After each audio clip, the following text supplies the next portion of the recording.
What is good, C-Red Nation? How are y'all feeling today? Today, we are going to be evaluating the Chicago Bulls 2021 roster. Now, I know you're thinking, but Pat, I thought you already did an evaluating the Bulls young roster video. I did, and it was dope, but it did not have the aspect of the team that had Billy Donovan on it, also with Pat Williams and all the new rookies that are in here. So, we're going to get into that. We are going to break this down, and I'm glad that y'all are here to ride with me for it. So without further ado, let's get to the video. If you are new to the channel, please like the video. Please subscribe to the page because we do talk Chicago sports weekly and we don't want you to miss a thing, so make sure that you hit that bell. All right, so let's just get right into this, man. Let's start it off with my man's Coby White. I mean, last year we saw him play well, right? I think we all remember the string of 30-point games that he put together. And those are the ones that are really, really important to me because it was the first few times where he was, one, getting the start, one, getting consistent minutes, able to finally get into a rhythm. So the question coming into this season is, of course, which Coby White are we going to get? Are we going to get the guy who was struggling to shoot and putting up maybe 10 to 15 points a game? Or are we going to get the guy who was balling out, dropping 30 on teams?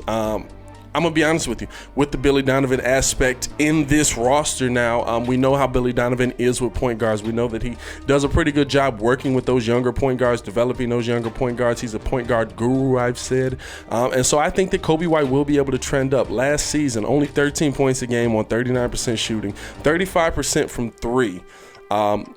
And the thing that coming into this season that Coby really talked about the most that he feels he improved on was his court vision, was the pick and roll situations, knowing where people were going to be based on the defensive setup, knowing how to attack that.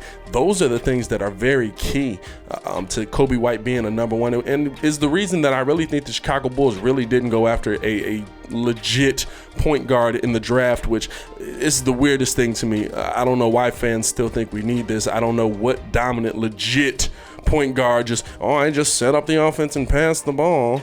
I don't know who that guy is anymore. I haven't seen him in the NBA in quite some time. I mean, Rondo, but even Rondo's pulling threes for you now. So I think if Coby White's able to improve on his ball vision, if he's able to improve on his court vision, he's going to be a problem in this league because now you don't know whether to play him for the pass or the shot, which only makes his shot more deadly, which is going to have him putting up a ton of points in that backcourt. And on top of that, even if you do play him for the shot, he can blow right past you. This kid is lightning fast. So I really see a good season for Coby White coming this year, no lie. And I really see him improving and being a key piece for the Chicago Bulls moving forward. Otto Porter Jr., you bloody legend.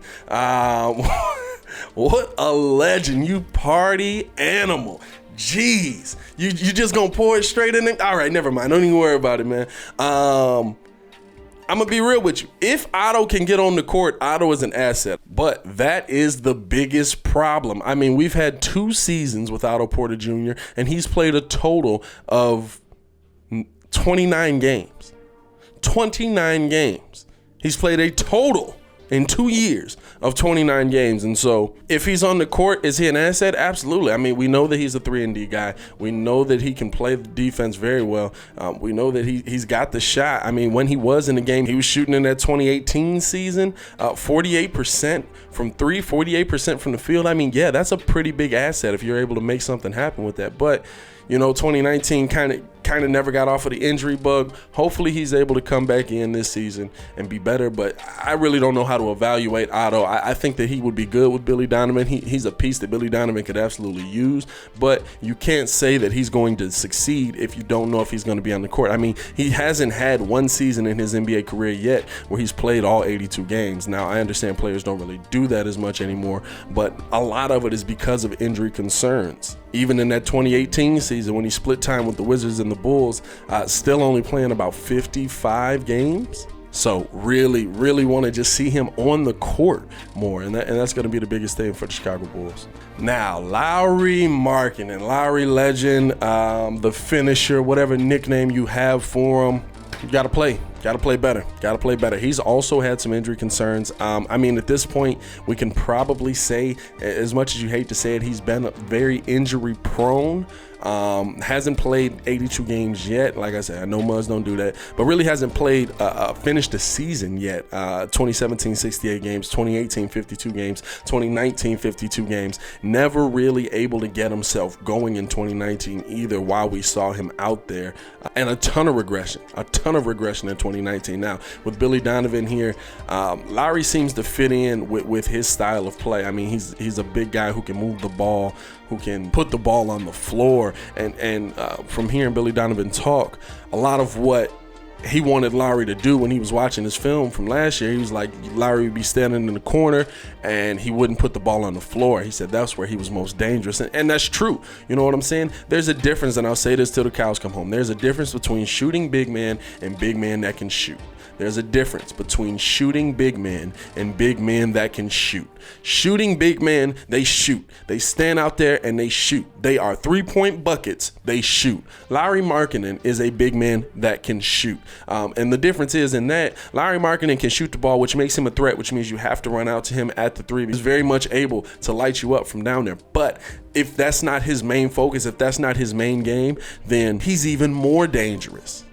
Because if he's just knocking down, if he knocks down 1 or 2 or 3 a game, now you're running out to him. He's able to put the ball on the floor, come down, yam that thing on your head, and now you don't even know what happened because you're sitting on the ground trying to figure out, did a Finnish guy just dunk on me? Yes, he did. For Lauri to be successful this season, he has to be more versatile.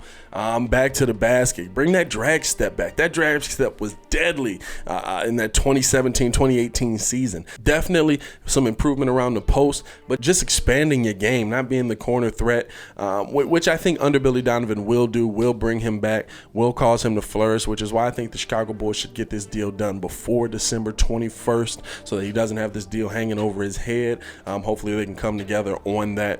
But I think this is where you're going to see his breakout season, man, because, only 23. I know we want guys to pop like that in the NBA now, right? We want guys to pop like that, but some guys still don't, man. Look at Jamal Murray last season. I mean, who saw that kind of performance coming from Jamal Murray? Now, was Jamal Murray putting on a show before the bubble? Yeah, a little bit, but not that consistently. I mean, he was a dominant force in the bubble. And so sometimes it just takes guys a little bit of time to get acclimated. Buddy Hield out in Sacramento. I thought Buddy Hield was done. I was like, man, this dude cannot play in the NBA. So sometimes you just got to wait on that guy to figure it out, get all the pieces together, get a competent coach in there with him, which I think with all of those guys, we see that competent coach has made a difference. And so to me, I think that this is going to be the season that Lauri really shows us what he can do in this NBA. Him and Zach are going to tear this thing up. Now, Wendell Carter Jr. To me, Wendell, I'm not going to lie to you, he's nice. He's a good player. He's a guy right now. You got to stand out. You got to show me that you can stand out. And listen, I've said this. I'm okay with Wendell being a guy, because a guy in the NBA can be a 20-10 guy. I mean, I see this guy having a long NBA career because of what he does on the court. Now, Wendell has had injuries as well, which I guess you could say that about most of the players on the Bulls other than Zach. Like, we've seen most of these guys sit out considerable amount of time with injuries. And so, Wendell's got to shake that injury bug as well. And I think the thing is, too, Wendell a lot of times, listen, I don't know if y'all seen the video. Go watch the video of all the calls they called on Wendell last year that they called fouls. But I think that he allows them to get into his head. You got to come out with a different energy than that. And honestly, having a different staff in the room can do that. And what I mean by that is having guys who are going to call you over and say, yo, calm down. Don't worry about it. Don't trip. They called you for the foul, whatever. We're going to keep going through it. We're going to keep pushing through it. Because a lot of times Wendell would get called for a bad foul. He's, oh my God, I can't believe this. And then he would go right down at the other end and get called for an actual foul. They're gonna give a lot of the bigger guys those calls because Wendell is a little bit undersized.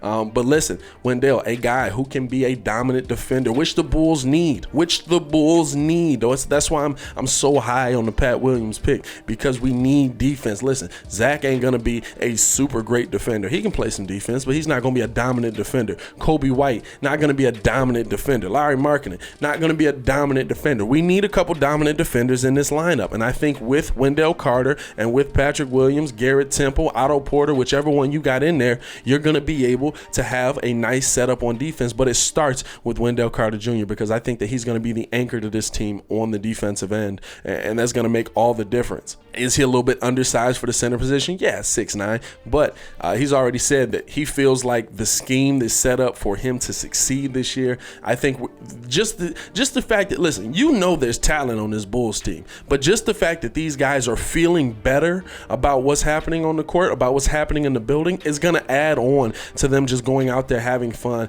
and making plays. And finally, on to my man, Zach LaVine. Now, Chicago, I need y'all to put some respect on this man's name. This is a man who came back off of an ACL tear, has improved his game in every statistic category every season, has become a more dominant scorer, has become a better defender in all honesty, has kind of learned to use his athleticism, has gotten back to that original three-point form that he was showing back in Minnesota in that 2016 season when he was draining that thing. And so I need y'all to put some respect on this man's name, because all I keep hearing out of Chicago is, well, Zach LaVine's not a number one. Zach LaVine's not your superstar on the team. Zach LaVine's not a difference maker. This man is averaging 25, 5, and 4. And guess what, y'all? He keeps getting better. He keeps getting better. He is 25 years of age. And we talk about this man like he can't even be the second best player on a championship team. Put some respect on this man Zach's name. And listen, with a good head coach coming in, with somebody who he can have a good relationship with. Now that's gonna be the key. Can he have that good relationship with Billy Donovan? Because I think with Fred, he really kind of, he was able to push Fred around. With Boylan was like, you're not gonna push me around. And then they really butted heads. They really went at it, just goofy stuff every season. But Zach LaVine is a star in this NBA. And this is going to be the time for you to shine, Zach. This is going to be the season for you to ball out and show these musts. As my favorite meme on Twitter always says, it's that one where Dexter is looking at his locker and they just got a picture of somebody up in there. Put that picture of Zach in there. Just stun on these hoes. Come on, Zach. This is the season where he's going to ball out, man.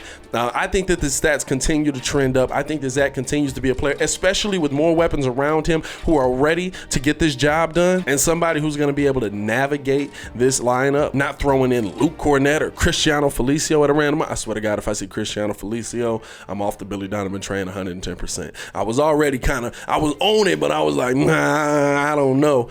Well, I'm off the Billy Donovan train 110% if Felicio get in the game. Keep that man and his glasses on the sidelines. Don't nobody want to see that. But if Zach LaVine comes out and does what I think he does, these Chicago Bulls are headed in the right direction, man. Now, I'm not coming in here saying that the Bulls are going to the NBA championship this season. Number 7 is coming. I'm not saying that. This is still a developmental year. This is still a year where you got to find yourself, where you got to figure out, okay, what do we got? How are we going to work with coach? But are they going to be a better team? Absolutely, they're going to be a better team, and they're going to compete in this Eastern Conference, a tough Eastern Conference. Now listen, I've been wanting to say that the Eastern Conference has been weak for a long time. A tough Eastern Conference. Russell Westbrook is now in the Eastern Conference. We get to see Russell Westbrook 4 times a year now, or well, with the new season, maybe just 3. I don't know exactly how it all works out, but we're going to see Russell Westbrook. We're going to see Kevin Durant. We're going to see Kyrie Irving. We're going to see Jason Tatum. And guess what? There's a lot of games last season with this same lineup for the most part that we were in those games. We were up in those games.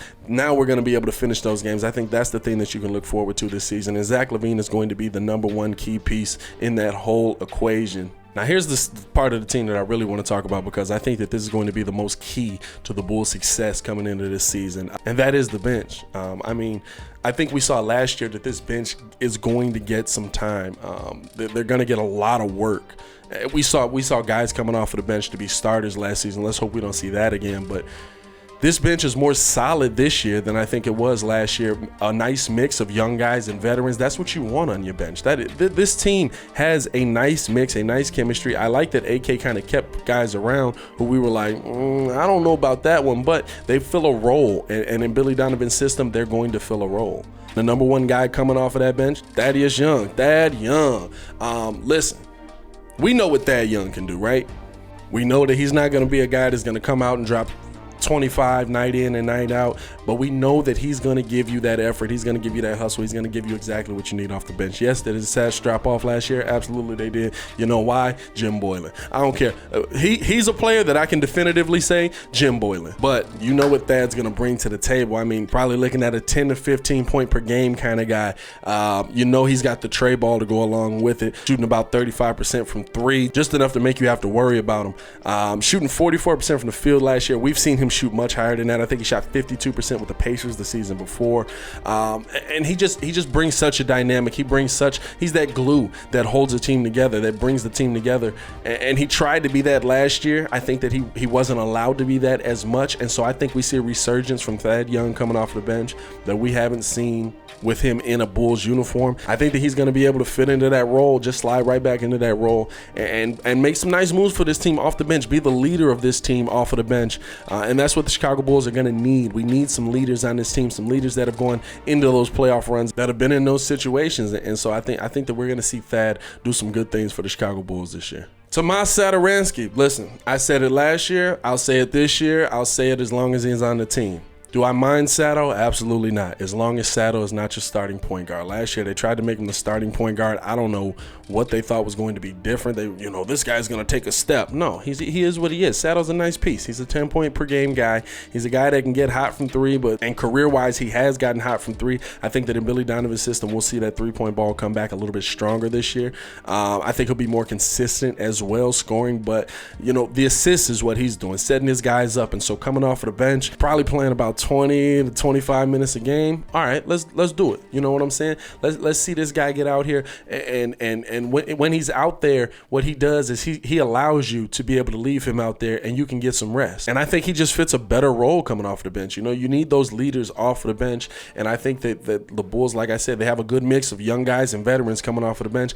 I love Sato as your first point guard off the bench. I don't like him as your starting point guard. I think that he can do a lot more things with that bench group, kind of keeping them engaged, keeping them in the game, keeping things going than he does in the starting lineup. So I would rather see Sato coming off of the bench this season, but I'm fine with him being here. Denzel Valentine. Now, Denzel got his extension this year. Bulls are going to keep him around for a little bit longer. I still think that I can give Denzel at least 2 buckets, but I think that Denzel fits a role that this team needs. So I was okay when I saw the signing of Denzel. I was okay with it because Denzel has kind of turned himself into that spot-up shooter kind of guy. He's a guy that, yes, he can still set you up off the bench. He can still facilitate.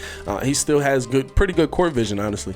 But what he's turned himself into is that guy that can come in and knock down threes, and that's something that the Bulls need. So I was fine with him being re-signed. I think that he fits a role. He fits a role for the Bulls, and for once, that's something that we have that we didn't have in seasons past. We didn't have those guys who could just fit a role. I think that depending on how quickly these guys are able to acclimate to Billy's system, we could see a different Denzel this season just from the shooting tip, because he's going to be in the right position. He's going to be set up to get open shots. He's going to be set up to knock down those open shots. And honestly, he's been over his career pretty good at it. 2017, he was a 38% three-point shooter. 2018, we know that he missed with injury. And then 2019 still had a little bit of that injury bug. You gotta shake that bug, gotta get that thing off of you. But if he's able to come back barring injury and be consistent in this lineup, yeah, Denzel's able to knock down threes. That's what he's gonna be out there for. Chandler Hutchison. I got to say the same thing about him that I said in the last video that I said about Otto. I think that Chandler, he's built for the NBA. The sky's the limit for this kid. If he's out there and able to play, I don't think I've ever seen someone in a Bulls uniform attack the rim with that kind of ferocity every single time. I mean, he literally attacks the rim like Russell Westbrook, except he's 6'7". I think he's a guy that you're still hoping for with potential. Hopefully the shot improves. He was projected as a much better shooter in the NBA. Hopefully the health improves, with the new training staff, and that he's out there and able to make plays. I think that if he can get himself, kind of well-rounded into this league, I think that if he can get himself healthy, listen, he can be a key piece off of your bench. I think we've seen him have those games where, okay, the shot's falling, he's attacking the rim, he's doing some good things. Okay, I like this. I like what I'm seeing from him.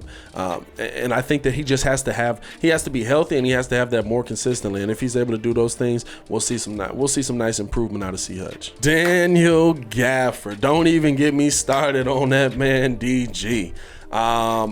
DG is the new age Joe Kim Noah. I'm going to be real with you.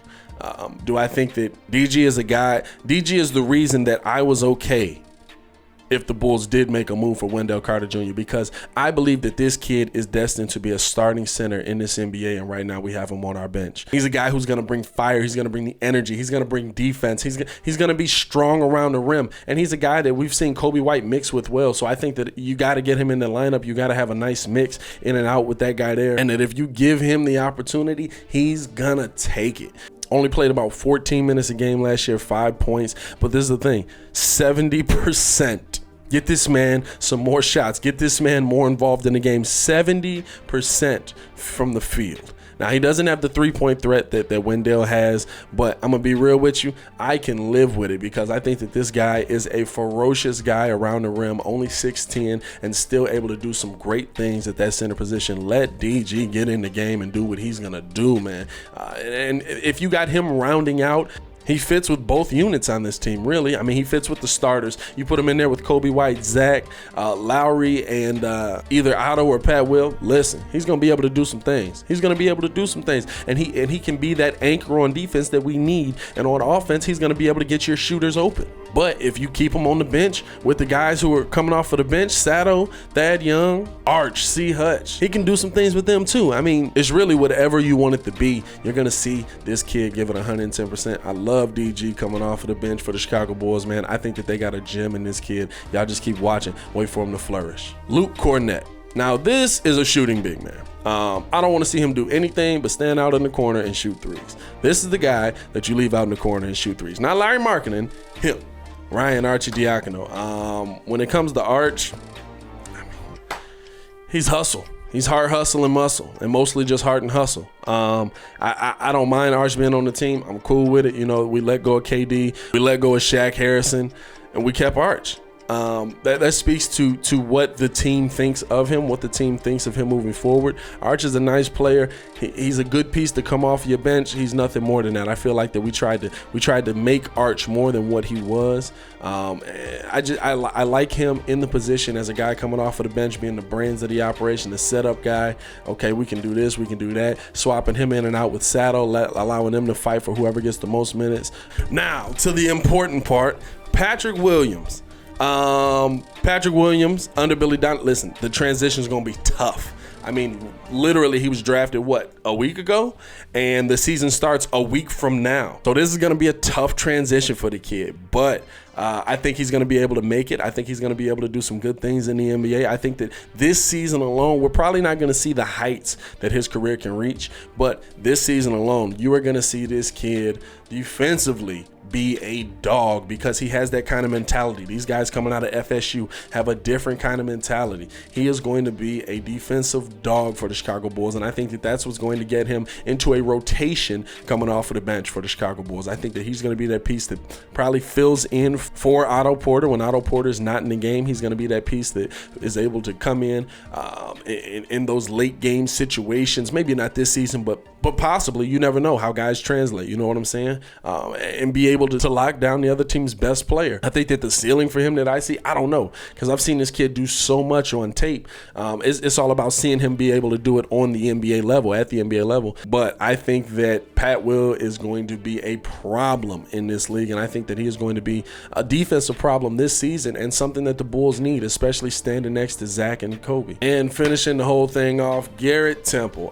Garrett Temple, nice player. That veteran knowledge, that veteran presence that the Chicago Bulls have needed in the locker room.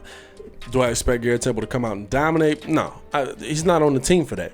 He's on the team to be your reserve shooting guard. And listen, he's very good at that. When he got the minutes last season with the Brooklyn Nets, 10 points a game, 3.5 rebounds, 2.5 assists, shot at 37% from the field, 32% from three.